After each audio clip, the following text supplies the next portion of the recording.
இப்படி தூக்கி சுத்துறீங்களே என்ன விட்டு இருப்பாங்கன்னு சிரிச்சுட்டு கேட்டேன். அதுக்கு முன்னாடி ஹீரோ இவங்கெல்லாம் எனக்கு அக்கா மாதிரின்னு நான் உள்ள வர்றப்போ யாரோ ஒரு கேள்விக்கு பதில் சொன்னாரு. இவங்க எனக்கு அக்கா வயசு உடையவங்க அப்படின்ற மாதிரி. அப்பயே அந்த ஹீரோயினோட முகம் மாறிடுச்சு. அந்த பொண்ணுக்கு கோபம் காட்ட நினைச்சது ஹீரோ கிட்ட. ஹீரோ தான் அந்த படத்துக்கு கிட்டத்தட்ட ப்ரொடியூசர் ஐ திங்க். என்ன புதுமுக ஹீரோ நல்லா நடிச்சிருந்தாரு. இந்த பொண்ணு நல்லா தான் நடிச்சிருந்தாங்க, இந்த நடிகையும் 96 நாயகியும். இவங்க இது எல்லாமே பப்ளிசிட்டிக்காக பண்றாங்களோன்னு எனக்கு தோணுது. ஏன்னா இன்னைக்கு அவங்களுக்கு மார்க்கெட் பெரிய லெவல்ல இல்லை. அப்போ நான் கேட்டது இந்த ஹீரோ கிட்ட, இந்த மாதிரி இவங்கள்ட்ட நான் என்னங்க கேட்க முடியும்?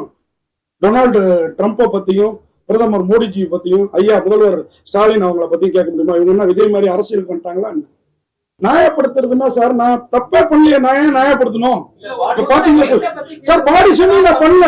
பாடி ஷேமிங் எப்ப தெரியுமா பண்ணேன்? இந்த 2வது பிரஸ் மீட் நடந்ததுல அப்பதான் கேள்வி கேட்டேன். ஏன் தெரியுமா கேட்டேன்? இல்ல இல்ல இல்ல இல்ல இல்ல கேள்வி கேட்டது அதுக்காக தான் நான் சொல்லிட்டேன். என் சைடு அன்னைக்கு இதே மாதிரி மைக்கில் ஆனாதான் இன்னைக்கு இந்த பிரஸ் மீட். ஆமா, எப்படி என்ன ஸ்டூபிட் கேள்வி கேட்க தெரியாதவன் சென்ஸ் இல்லாதவன் ஒரு சீனியர் பத்திரிகையாளர்.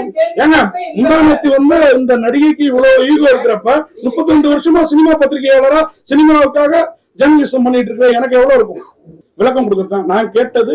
ஹீரோ கிட்ட ரொம்ப சாதாரணமா ஜாலியா கொஸ்டின். அந்த அம்மாவுக்கு 2 விஷயத்துல டென்ஷன் ஆச்சுங்க. நான் கேள்வி கேட்டேன்னா மீடியா அத்தனை பேர் சிரிச்சாங்க. இது வழக்கமா நடக்கிறது. ஏன்னா நான் ஏற்கனவே சொல்லிட்டேன், ஹாஸ்யமாவும் சுவாரஸ்யமாவும் கேள்வி கேட்கிறாள், அது வழக்கமா நடக்கும். அதுக்கு மொழி புரியாததுனால உடனே அவங்க சென்னையில தான் படிச்சாங்க, தமிழ்ல படிச்சா. எனக்கு கூட நான் ஊட்டியில படிச்சேன், மலையாளிஸ் தான் ரூம்மேட், எனக்கு மலையாளம் தெரியும். பட் மலையாளத்தோட உள்ளர்த்தம் தெரியுமா எனக்கு? இதுதான் என்னுடைய கேள்வி. அதை புரிஞ்சிக்காதனாலதான் உங்களுக்கு இந்த கோபம். கேட்டது ஹீரோ, கோவப்பட்டது என் மீது. இதுதான் இப்போ வந்து இப்போ விமர்சனம் ரொம்ப அதிகமா இருக்கு. அவங்க பாதிக்கப்படுறாங்க, உங்களால உணர முடியுது. உங்களாலையும் பாதிக்கப்பட்டீங்க, நீங்க சொல்றீங்க. சரி, ஒரு பெண்ணா பாதிக்கப்படுறாங்க, அவங்களோட சின்ன வயது தான் அவங்க. நீங்க தங்கச்சியா நினைச்சு ஒரு தாரின்னு ஒரு கேட்கலாம்ல. ஒரே கேள்வி, நீங்க உங்க கேள்விக்கே வரேன். ஒரு பெண்ணா பாதிக்கப்பட்டிருக்காங்க, என்னோட சின்ன வயது. சின்ன வயசுக்காரங்க ஃபர்ஸ்ட் மன்னிப்பு கேட்கணுமா, பெரிய வயசுக்காரங்க மன்னிப்பு? இல்ல இல்ல, அதான் தவறு. பெரியவங்கள்ட்ட சின்னவங்க தான் ஃபர்ஸ்ட் மன்னிப்பு கேட்கணும். உங்க கேள்வியை தான் நான் பதிலாக்க. சார் நான் ஏன் கேட்கணும்? நான் தவறு பண்ணியிருந்தா அவங்க தான் தவறு பண்ணிருக்காங்க, இதை பிரபலண்டா படுத்திட்டு இருக்காங்க.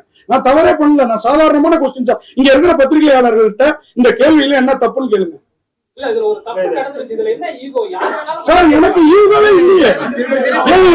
இதை அந்த நடிகை மன்னிப்பு கேட்க சொல்லுங்க சார். அந்த நடிகை மன்னிப்பு கேட்க சொல்லுங்க, நான் அடுத்து கேட்கறேன். அவங்க கேட்டு பத்திரிகையாளருக்கு மன்னிப்பு கேட்கணும்.